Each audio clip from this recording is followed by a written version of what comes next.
नीतीश कुमार जी, आपको कौन सी ऐसी मजबूरी हो गई है कि आप अमित शाह जी के खिलाफ एक टिप्पणी नहीं कर पा रहे हैं कि आप इस शब्द को वापस लें?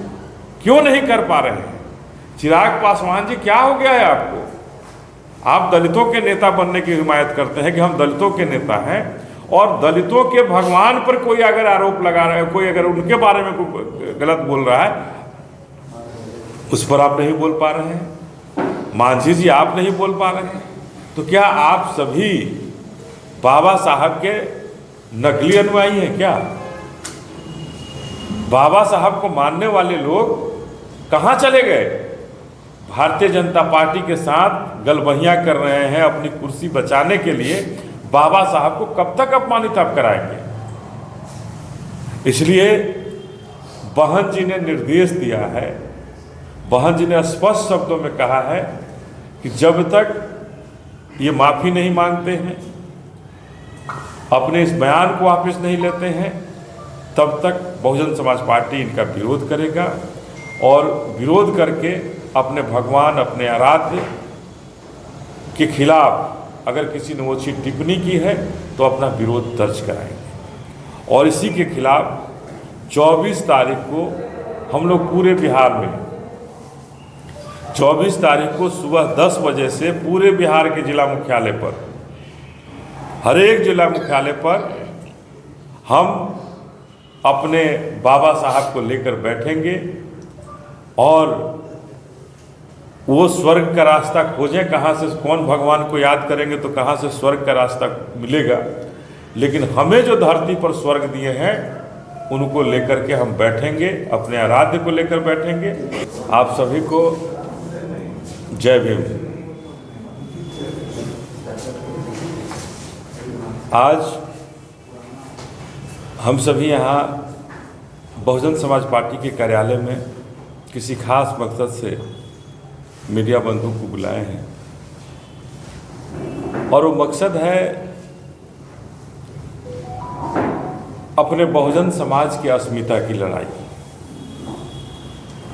जिस बहुजन समाज की अस्मिता की लड़ाई लड़ करके बाबा साहब ने आज़ाद किया, उस शूद्रों के जीवन से हमें आज़ाद किया और भारत के मुख्य धारा में हमें ला खड़ा किया। उन सामंतवादी और मनुवादी व्यवस्था को दरकिनार करते हुए एकमात्र शख्स थे बाबा साहब, जिन्होंने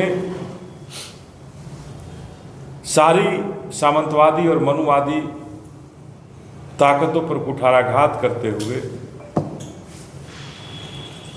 आज़ाद भारत में शूद्रों को भी आज़ाद पंछी बना दिया, और उन सामंतवादी और मनुवादियों के सामने नहीं बराबर ला खड़ा किया कि अब भारत में कोई बड़ा और छोटा नहीं होगा, सब एक बराबर होंगे। ये उस बाबा साहब के सुंदर संविधान की बदौलत, बाबा साहब के उस महान शख्सियत की बदौलत, और बाबा साहब ने जो तामील लिया, जो शिक्षा ली अलग अलग देशों में जाकर के, उसकी बदौलत हम सभी आज़ाद हुए। गले से घंटियां हटी, कमर से झाड़ू निकले, शिक्षा का अलग हमारे अंदर भी जगाने की बात बाबा साहब ने की। हमें भी स्कूल और कॉलेज जाने की आज़ादी हुई, हमारे पूर्वजों को भी नौकरियां मिली। तो ये सभी उस बाबा साहब का देन है। और आज कोई व्यक्ति जो अपने आप को इतना बड़ा ओहदा बना रहा है, एक गृह मंत्रालय क्या मिल गया, वो लग रहा है कि हम भारत के सबसे अकेला हम ही हैं। भारत का कोई इतिहास नहीं था, भारत का इतिहास इस मोदी सरकार से है, और उसके पहले भारत आज़ाद नहीं था। हम यही कहना चाहते हैं कि जिस तरह से हमारे भगवान की, हमारे आराध्य की, हमारे आइडियोलॉजी की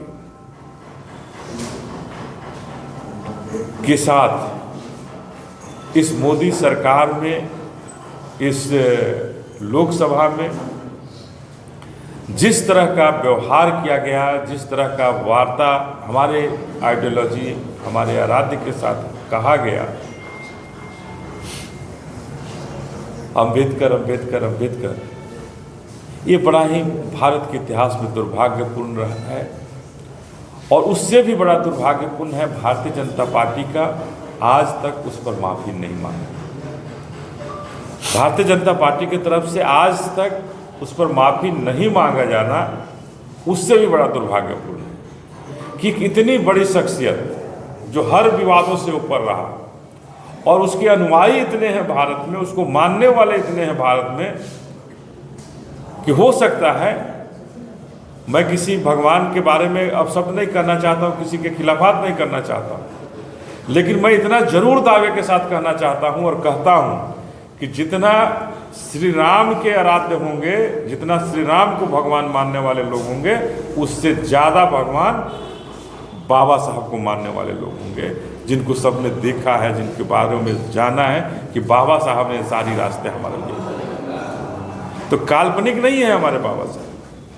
हमारे बाबा साहब यहाँ रह करके, उन्हें भी सामंतवादी और मनुवादी व्यवस्था ने स्कूल और कॉलेज जाने से रोका, स्कूल के अंदर नहीं बैठने दिया, लेकिन स्कूल के बाहर रह करके पढ़ करके उन्होंने एक ऐसा लाइन खींच दिया कि पूरे शूद्र, भारतवर्ष के पूरे शूद्र आज़ाद हो गए।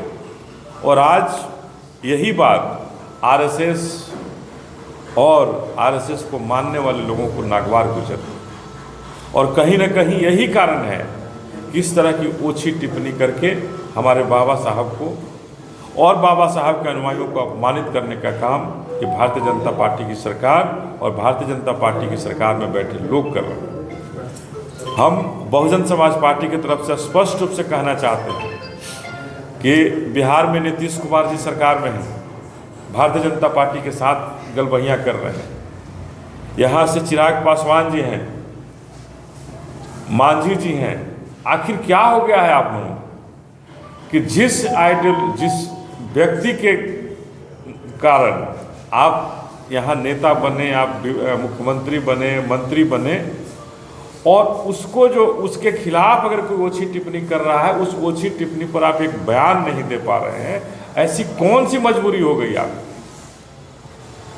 आखिर नीतीश कुमार जी, आपको कौन सी ऐसी मजबूरी हो गई है कि आप अमित शाह जी के खिलाफ एक टिप्पणी नहीं कर पा रहे हैं कि आप इस शब्द को वापस लें?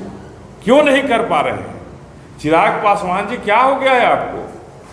आप दलितों के नेता बनने की हिमायत करते हैं कि हम दलितों के नेता हैं, और दलितों के भगवान पर कोई अगर आरोप लगा रहा है, कोई अगर उनके बारे में कोई गलत बोल रहा है, उस पर आप नहीं बोल पा रहे हैं। मांझी जी, आप नहीं बोल पा रहे हैं। तो क्या आप सभी बाबा साहब के नकली अनुयायी हैं क्या?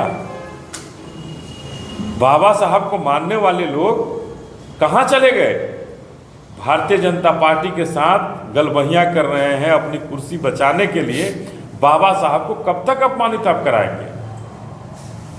इसलिए बहन जी ने निर्देश दिया है, बहन जी ने स्पष्ट शब्दों में कहा है कि जब तक ये माफ़ी नहीं मांगते हैं, अपने इस बयान को वापस नहीं लेते हैं, तब तक बहुजन समाज पार्टी इनका विरोध करेगा, और विरोध करके अपने भगवान, अपने आराध्य के खिलाफ अगर किसी ने ओछी टिप्पणी की है तो अपना विरोध दर्ज कराएंगे। और इसी के खिलाफ 24 तारीख को हम लोग पूरे बिहार में 24 तारीख को सुबह 10 बजे से पूरे बिहार के जिला मुख्यालय पर, हर एक जिला मुख्यालय पर हम अपने बाबा साहब को लेकर बैठेंगे और वो स्वर्ग का रास्ता खोजें। कहाँ से, कौन भगवान को याद करेंगे तो कहाँ से स्वर्ग का रास्ता मिलेगा, लेकिन हमें जो धरती पर स्वर्ग दिए हैं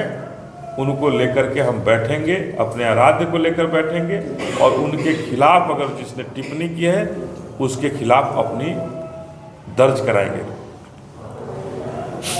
तो यही है कि पूरे बिहार में 24 तारीख को सुबह 10 बजे से एक दिवसीय हर एक जिला मुख्यालय पर बिहार के अंदर हम धरना प्रदर्शन बहुजन समाज पार्टी करेगी।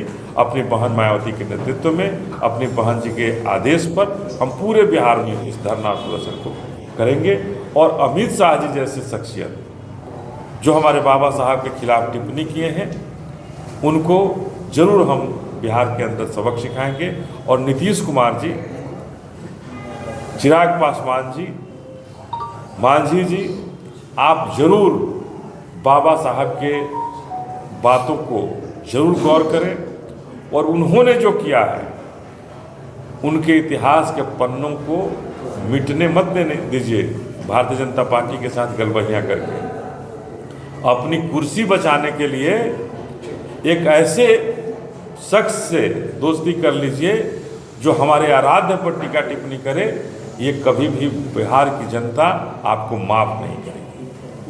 बिहार की जनता आपको कभी नहीं माफ़ करेगी जो भी बाबा साहब के खिलाफ टिप्पणी करेंगे और हमारे आराध्य के खिलाफ टिप्पणी करेंगे। किसी को कोई सवाल होता? सवाल है कि उनका जो भाषण था वो